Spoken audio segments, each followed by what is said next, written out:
বন্ধুরা, এটা হচ্ছে মিরাক্কেলকে ফিরিয়ে নিয়ে আসার একটি ছোট্ট প্রচেষ্টা।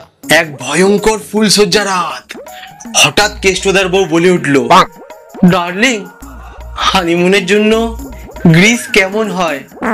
এই শুনে আমাদের কেষ্টদা, কেন সোনা, ভেজলিন কি শেষ হয়ে গেছে?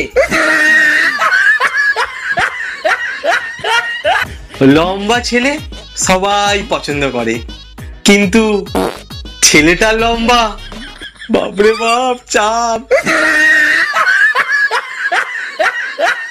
যদি সদ্য বিয়ের পর আপনাকে গরুর দুধের চা খেতে হয়, তাহলে আপনার বিয়ে করাই বৃথা।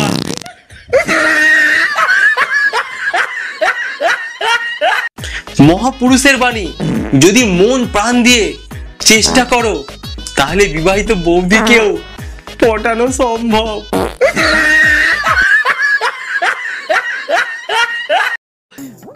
দেখো ভাই, দায়িত্ব কাঁধে নেয়ার বয়সে তুমি যদি পা কাঁধে নাও, তাহলে ভবিষ্যৎ তো অন্ধকার হবেই।